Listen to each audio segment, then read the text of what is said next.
اعوذ باللہ من الشیطان الرجیم بسم اللہ الرحمن الرحیم الحمد للہ رب العالمین والصلاة والسلام علی اشرف الانبیاء والمرسلین وآلہ الطیبین الطاہرین اعوذ باللہ من الشیطان الرجیم یا ایہا الذین آمنوا لا تتولوا قوما غضب اللہ علیہم قد یئسوا من الآخرۃ کما یئس الکفار من اصحاب القبور۔ سورہ ممتحنہ آیت 13۔ اے ایمان والو، اس قوم سے دوستی نہ رکھو جس پر اللہ غضبناک ہوا ہے، جو آخرت سے اس طرح مایوس ہیں جیسے کفار اہل قبور سے نا امید ہے۔ روایت ہے کہ یہ آیت ان لوگوں کے بارے میں نازل ہوئی جو یہودیوں سے مفاد لینے کے لیے ان سے دوستی کرتے تھے اور ان سے رابطے میں رہتے تھے۔ مدینے میں مسلمان جو ہے وہ تنگ دست تھے، یہود جو ہے وہ مالدار تھے، ان کے باغات، ان کی آمدنی، ان کے پاس بہت مال ہوا کرتا تھا۔ اس وجہ سے نادار مسلمان جو ہے وہ یہودیوں سے کچھ حاصل کرنے کے لیے ان سے کچھ رابطے رکھتے تھے۔ ان لوگوں کو فرمایا لا تتولوا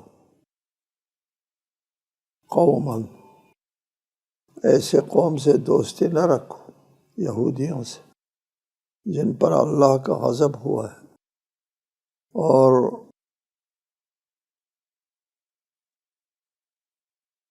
اور ان کو آخرت سے یہ لوگ نجات سے مایوس ہے، یہودی، ان لوگوں سے دوستی نہ رکھو۔ اس کے بعد ہے سورہ صف۔ سورہ صف مدنی ہے۔ اس سورہ میں کردار اور گفتار میں تضاد کو نشانہ بنایا ہے کہ ایسا نہیں ہونا چاہیے، کہتے کچھ اور کرتے کچھ اور ہے۔ بسم اللہ الرحمن الرحیم۔ سبح للہ ما فی السماوات وما فی الارض وهو العزیز الحکیم۔ جو کچھ آسمان ہو اور جو کچھ زمین میں ہے سب اللہ کی تسبیح کرتے ہیں، وہ بڑا غالب آنے والا، حکمت والا ہے۔ ما فی السماوات وما فی الارض، اس سے آیت ہے کہ کائنات کی تمام چیز اللہ کی تسبیح کرتی ہے۔ وَلَٰكِن لَا تَفْقَهُونَ تَسْبِيحَهُمْ، تم ان کی تسبیح کو سمجھتے نہیں ہو۔ اس سے اور دیگر بہت سے اشارے ہیں قرآن حدیث میں کہ کائنات کی ہر چیز میں شعور ہے، ہر چیز میں شعور، جی، لیکن شعور کل بحسبہ، ہر ایک میں شعور ہے لیکن شعور اس کے اعتبار سے۔ شعور کے اعلیٰ مرتبے کے اوپر جو ہے وہ انسان ہے، انسان میں سب سے زیادہ شعور ہے، اور پھر حیوانات ہیں، ان میں بھی شعور ہے۔ اس کے بعد آتا ہے نباتات میں بھی شعور ہے۔ تو انسانوں کو بھی پتہ چلا ہے نباتات میں شعور ہے۔ ایک درخت کو آپ پیار کرتے ہیں، وہ درخت خوش ہوتا ہے، جلدی بڑھتا ہے، زیادہ پھل دیتا ہے، جی۔ آزمایا گیا ہے، بہت آزمایا ہے کہ درختوں کے شعور کو، اور شروع میں اس طرح متوجہ ہوا کہ وہ لوگ سائنسی آلات لے کر کچھ تحقیقات کر رہے تھے، اور پھر خیال ہوا کہ یہ پودا جو ہے وہ ہمارے لیے کچھ رکاوٹ بن رہا ہے، اس کو کاٹتے ہیں۔ تو ادھر اس میں سائنسی آلے میں محسوس ہوا کہ وہ لرزش آ گئی۔ کہا یہ کیا ہو گیا، کوئی خرابی ہو گئی؟ نہیں، کوئی خرابی نہیں، یہ کیوں لرزش آ گئی؟ اس کے اوپر تحقیق کی، پتہ چلا کہ اس کو کاٹنے کا جو ارادہ کیا تھا اس پودے کی خوف، اس کا خوف، ہاں جی، وہ منعکس ہو گیا تھا ادھر۔ پھر مزید تحقیق کی تو ان کے اوپر بات واضح ہو گئی، پودوں میں شعور ہے، اسی طرح جمادات میں بھی شعور ہے، ہاں، کمتر شعور ہے البتہ، لیکن ہر چیز میں اس کے اعتبار سے شعور موجود ہے۔ اس کے شعور کے حوالے سے ہر چیز اللہ کی تسبیح میں مصروف ہے۔ یا ایھا الذین آمنوا لم تقولون ما لا تفعلون، اے ایمان والو تم وہ بات کہتے کیوں ہو جو کرتے نہیں ہو۔ اس کا جو شان نزول ہے، کبر مقتا عند اللہ ان تقولوا ما لا تفعلون، اللہ کے نزدیک یہ بات سخت ناپسندہ ہے کہ تم وہ بات کہو جو کرتے نہیں ہو۔ کہ انسان کہے کچھ اور کرے کچھ، یعنی اس کا ظاہر و باطن جو ہے وہ متضاد ہو، یہ اللہ تعالیٰ کو ناپسند ہے۔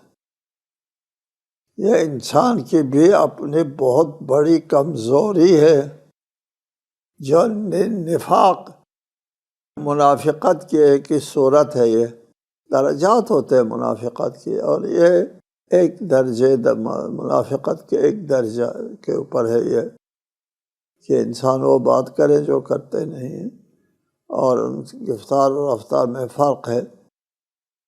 یہ انسان کی کمزوری ہے جی، کہ انسان اپنی گفتار اور کردار میں تضادات پیدا کرے، مطلق، ہمیشہ جہاں کہیں بھی ہو آپ وہی بات کریں جو کرتے ہیں، جو آپ سے نہیں ہوتا وہ بات نہ کریں۔ یہ مضموم ہے اس آیت کی، اطلاق کے ضد میں آتا ہے۔ اگرچہ اس آیت کا جو مورد نزول ہے وہ ابھی بتاتے ہیں آپ کو، لیکن ہر واقعہ اس میں شامل ہے۔ کبر مقتن، اللہ تعالیٰ کے نزدیک یہ بہت مبغوض ہے، مبغوض، جو گفتار اور رفتار میں تضادات پیدا رکھتے ہیں۔ جیسا کہ سورہ نساء میں اور سورہ محمد میں ایسے لوگوں کے بارے میں فرمایا، وَيَقُولُ الَّذِينَ آمَنُوا لَوْلَا نُزِّلَتْ سُورَةٌ فَإِذَا أُنزِلَتْ سُورَةٌ مُحْكَمَةٌ وَذُكِرَ فِيهَا الْقِتَالُ رَأَيْتَ الَّذِينَ فِي قُلُوبِهِم مَّرَضٌ يَنظُرُونَ إِلَيْكَ نَظَرَ الْمَغْشِيِّ عَلَيْهِ مِنَ الْمَوْتِ فَأَوْلَىٰ لَهُمْ۔ ایمان لانے والوں میں سے کچھ کہتے ہیں کہ کوئی نئی سورہ نازل نہیں ہوتی جس میں جہاد کا ذکر ہو، قتال اور جہاد کا ذکر کیوں نہیں آتا؟ اور جب وہ آیت جہاد کا حکم نازل ہوا تو آپ دیکھتے ہیں کہ وہ جن کے دلوں میں بیماری ہے وہ آپ کی طرف اس طرح دیکھتے ہیں جیسے موت کی سی بے ہوشی طاری ہو گئی ہو، جیسے موت کی یعنی سکرات الموت کی تاریکی، ایسے حالت غیر ہو جاتی۔ جب قتال کا حکم آتا ہے، قتال کا حکم آنے سے پہلے اگر قتال تو ہم ایسے لڑتے ہیں، ہم ایسے لڑتے ہیں، ہم یہ کرتے ہیں، ہم وہ کرتے ہیں، اور جب حکم آتا ہے تو پھر وہ موردنی چھا جاتی ہے ان کے اوپر۔ ایسے لوگوں کے بارے میں یہ آیت نازل ہوئی، اے ایمان لانے والو،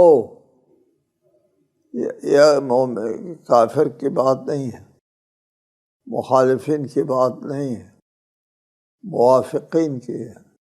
اور ایمان لانے والو، یہ وہ بات کرتے کیوں ہو جو کرتے نہیں ہو؟ جی، عام پر اگر جہاد کا حکم وہ نافذ ہو جائے تو ہم ایسے لڑیں گے، ایسے بہادری دکھائیں گے، ہم اس طرح کریں گے، اس طرح کریں گے۔ جب جہاد کا حکم آتا ہے تو پھر موت کی سے غشی طاری ہوتی ہے۔ جی، لما تقولون ما لا تفعلون۔ یہاں پہ ہم از خود کچھ نہیں کہتے، یہ تفہیم القرآن کا جو مؤلف ہے ان کی عبارت ہم نے یہاں نقل کی ہے، تفہیم القرآن۔ وہ لکھتے ہیں مفسرین نے اس آیت کی شان نزول میں ان کمزوریوں کی مختلف صورتیں بیان کی ہیں جن پر یہاں گرفت کی گئی ہے، یہاں قرآن میں۔ ابن عباس کہتے ہیں جہاد فرض ہونے سے پہلے مسلمانوں میں کچھ لوگ تھے جو کہتے تھے کاش ہمیں وہ عمل معلوم ہو جائے جو اللہ کو سب سے زیادہ محبوب ہے تو ہم وہی کریں گے۔ جب بتایا گیا کہ وہ عمل جہاد، تو اپنے اس بات کو پورا کرنے پر بہت شاق ہو گیا۔ مقاتل ابن حیان کہتے ہیں کہ احد کی جنگ میں ان لوگوں کی آزمائش سے سابقہ پیش آیا اور حضور کو چھوڑ کر بھاگ نکلے۔ ابن زید کہتے ہیں بہت سے لوگ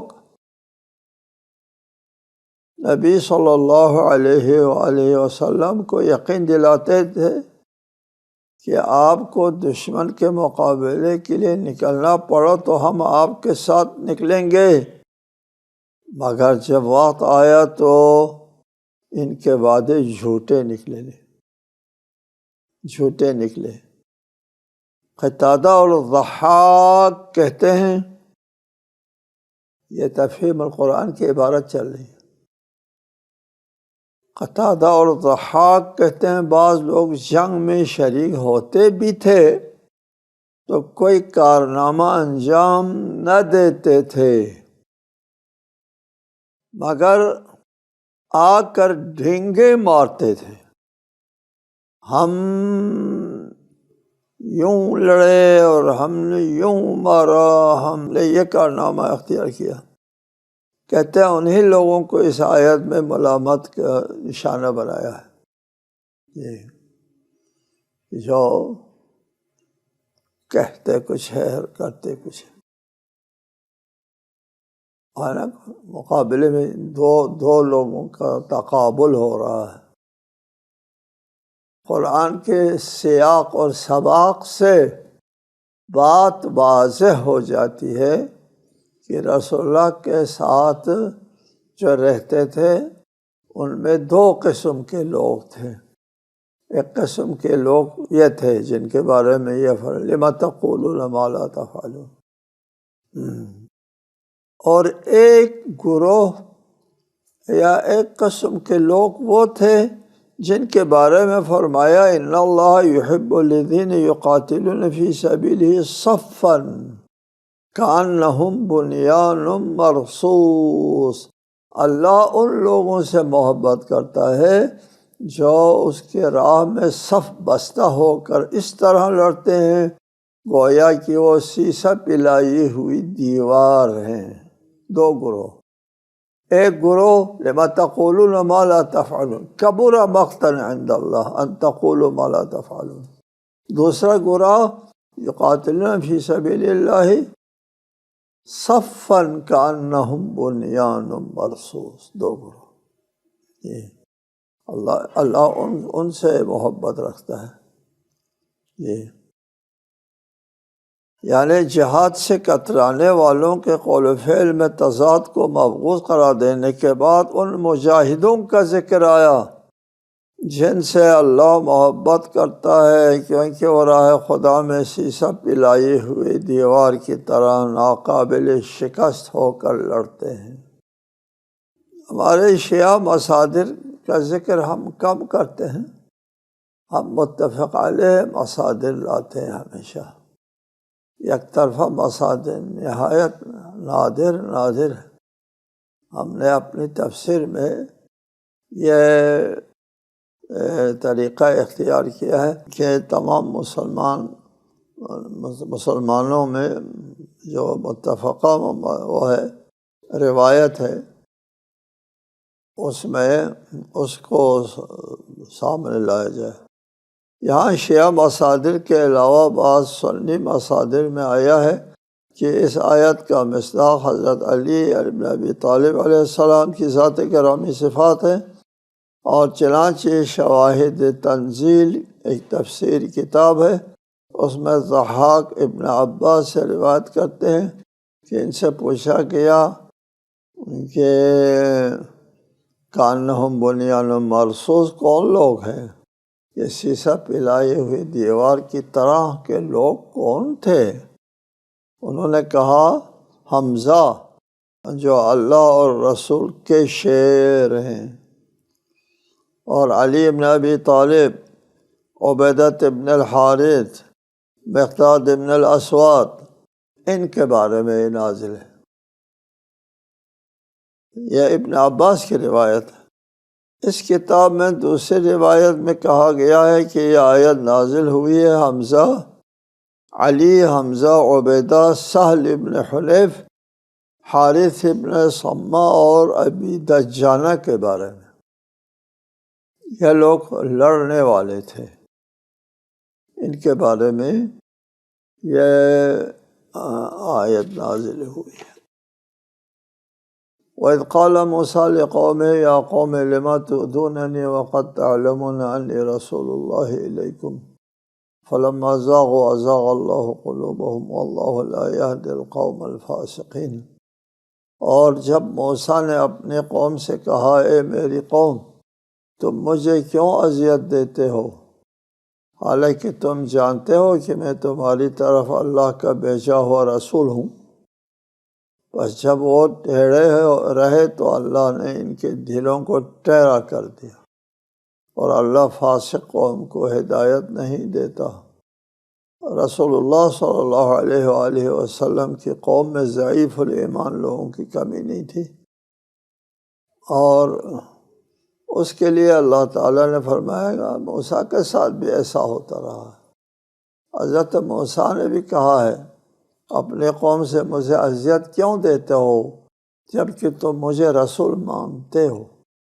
وَقَدْ تَعْلَمُونَ أَنِّي رَسُولُ اللَّهِ، جانتے ہو کہ میں اللہ کا رسول ہوں، پھر بھی مجھے اذیت دیتے ہو.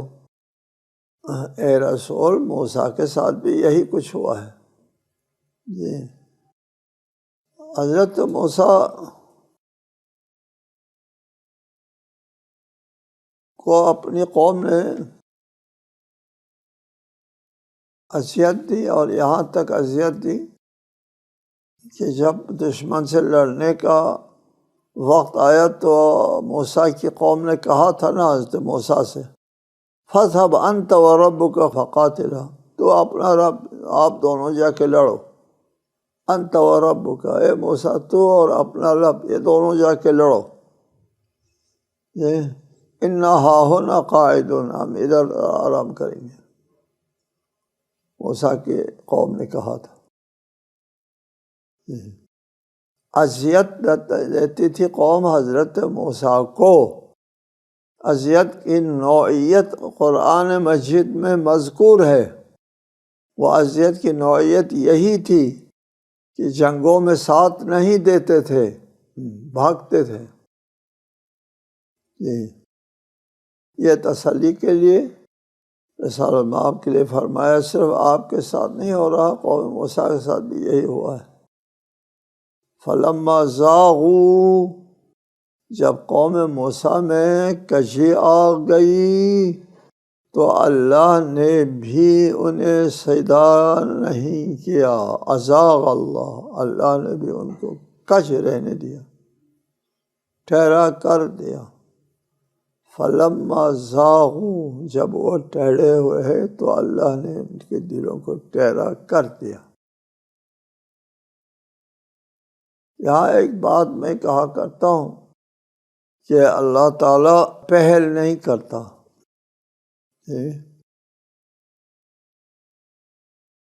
فی قلوبہم مرض فزادہم اللہ مرضا، بیماری ہوتی ہے ان کے دلوں میں، پھر اللہ نے ان کو اپنے حال پر چھوڑ دیا تو بیماری میں اضافہ ہو گیا۔ اللہ تعالیٰ پہل نہیں کرتا، بندہ پہل کرتا ہے تو پھر اس کے مطابق اللہ تعالیٰ جو ہے وہ سزا کے طور پر اور قدم ان کے خلاف قدم اٹھایا کرتا ہے۔ اسی طرح راہ راست میں آنے والوں کے لیے اللہ پہل نہیں کرتا، عبد کو پہل کرنا ہوتا ہے۔ وَالَّذِينَ جَاهَدُوا فِي سَبِيلِنَا لَنَهْدِيَنَّهُمْ سُبُلَنَا، جو لوگ ہمارے راستے میں وہ کرتے ہیں، سعی کرتے ہیں، ان کو ہم اپنے راستے دکھاتے ہیں۔ پہل کرنا ہوگا، جاہدو ہوگا تو پھر لنہدینہ آتا ہے، اس کے بعد پہلے نہیں آتا۔ پہلے اگر اللہ نے استحقاق کے بغیر ایسے دینا شروع کر دے تو ہر ایک کو دے دے، آہل کو بھی نااہل کو بھی، مستحق کو غیر مستحق کو، سب کو دے دیں۔ پھر یہ تو کوئی نظام نہ ہوا۔ نظام کہاں ہوتا ہے؟ اہل کو دینا ہوتا ہے۔ اہل کب بنتا ہے؟ جب بندہ خود پہل کرے تو اہل بنتا ہے، پھر اللہ تعالیٰ اس کے بعد قدم اٹھاتا ہے۔ یہ ایک کلیہ ہے تمام دینی تعلیمات۔ یہ حضرت موسیٰ کی قوم کے بارے میں، وَإِذْ قَالَ عِيسَىٰ ابْنُ مَرْيَمَ يَا بَنِي إِسْرَائِيلَ إِنِّي رَسُولُ اللَّهِ إِلَيْكُمْ مُصَدِّقًا لِمَا بَيْنَ يَدَيَّ مِنَ التَّوْرَاةِ وَمُبَشِّرًا بِرَسُولٍ يَأْتِي مِن بَعْدِي اسْمُهُ أَحْمَدُ فَلَمَّا جَاءَهُم بِالْبَيِّنَاتِ قَالُوا هَٰذَا سِحْرٌ مُّبِينٌ۔ اور جب عیسیٰ ابن مریم نے کہا، اے بنی اسرائیل، میں تمہاری طرف اللہ کا رسول ہوں اور اپنے سے پہلے کی کتاب تورات کی تصدیق کرنے والا ہوں اور اپنے بعد آنے والے رسول کی بشارت دینے والا ہوں جن کا نام احمد ہوگا۔ بس جب وہ ان کے پاس واضح دلائل لے کر آئے تو کہنے لگے یہ تو کھلا جادو ہے۔ یہ دیکھو، یہ ہے قوم عیسیٰ کا حال، وہ تھا قوم موسیٰ کا حال، اور اگر آپ کے ساتھ بھی اس طرح ہوتا ہے تو یہ آپ کے لیے کوئی نئی بات نہیں۔ جی، اللہ تعالیٰ یہ بتانا چاہتا ہے اپنے رسول کو۔ اس میں حضرت عیسیٰ نے یہ فرمایا، انی رسول اللہ علیکم، میں اللہ کا رسول ہوں جو تمہاری طرف بھیجا گیا ہوں، مصدقا لما بین یدی من التورات، جو مجھ سے پہلے تورات ہے موسیٰ کی کتاب، اس کی میں تصدیق کرنے والا ہوں، ومبشرا برسول یأتی من بعد اسمہ احمد، میرے بعد احمد نامی رسول کی آمد کی خوشخبری لے کر کے آیا ہوں میں۔ تو باتیں جی، آنے والے رسول کی بشارت، جی اس میں شک نہیں ہے کہ رسالت مآب کے اسماء مبارکہ میں سے ایک نام احمد ہے۔ جی، یأتی من بعد اسمہ احمد، احمد محمد، یہ دو نام مشہور و معروف۔ چنانچہ حضرت ابو طالب کے اشعار شاہد ہے اس بات پر۔ ابو طالب کے اشعار میں وہ ساری باتیں موجود ہیں۔ مثال آپ جب پیدا ہوتے ہیں اس وقت ابو طالب نے نبی کہہ کے پکارا تھا، ابھی وحی کا وہ پتہ نہیں کس نے، وہ ماحول پورا معاشرہ مشرکین کا معاشرہ ہے۔ اتأمرنی بالصبر فی نصر احمد فواللہ ما قلت الذی قلت جازعا، کیا تو مجھے احمد کی نصرت پر صبر کرنے کا حکم دیتا ہے؟ قسم بخدا جو کچھ میں نے کہا وہ کسی خوف کی وجہ سے نہیں کہا۔ وسعی لوجہ اللہ فی نصر احمد نبی الہدی المحمود طفلا و یافعا، میں برائے رضائے خدا اس احمد کی نصرت میں سعی کروں گا جو نبی خدا ہے، ہر حال میں قابل ستائش ہے، طفل ہو یا جوان، طفلا و یافع، یافع جوان کہتے ہیں۔ حسان ابن ثابت ایک انصاری تھا نا، شاعر تھا، وہ ہر موقع پر شعر کہتا تھا۔ حضرت علی علیہ السلام پر جب ان کی شان میں آیت نازل ہوئی تو بھی شعر کہا تھا، رکوع میں زکوٰۃ دینے کے سلسلے میں، تو بھی حسان ابن ثابت نے شعر کہا تھا۔ اور یہاں بھی حسان نے شعر کہا۔ حسان ابن ثابت انصاری تھا، اور حضرت عثمان کے قتل ہونے کے بعد لوگوں نے آ کر کے حضرت علی کی بیعت کے لیے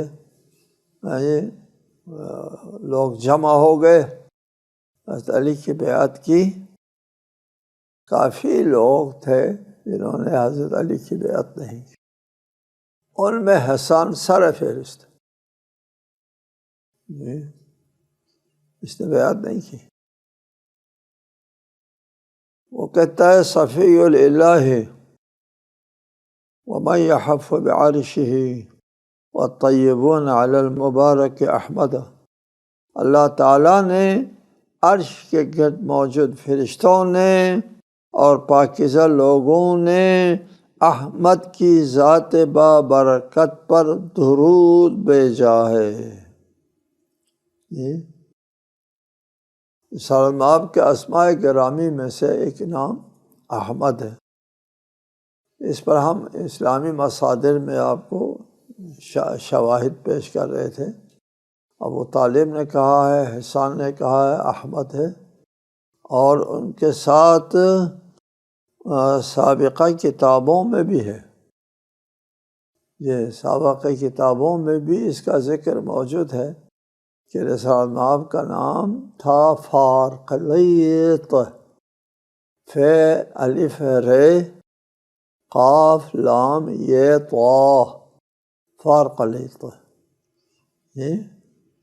اور اس کا لوگوں نے ترجمہ غلط کیا ہے، اور صحیح ترجمہ محققین کو مل گیا ہے، صحیح ترجمہ مل گیا ہے کہ وہ صحیح ترجمہ کیا ہے، اس کا فارقلیط کا صحیح ترجمہ احمد اور محمد ہے، چونکہ یہ لفظ سریانی زبان ہے جو محمد کے ہم معنی ہے، ٹھیک ہے جی۔ کہتے ہیں محمد بن اسحاق جو سن اس میں 700 ہجری میں زندہ تھے، اس کے زمانے میں فلسطینی عیسائی سریانی زبان بولتے تھے۔ اس طرح ان کو پتہ چلا کہ اس کا مطلب کیا ہے، کہ تورات میں، انجیل میں جو لفظ فارقلیت آیا ہے اس کا معنی جو ہے وہ احمد اور محمد ہے۔ السلام علیکم ورحمۃ اللہ وبرکاتہ۔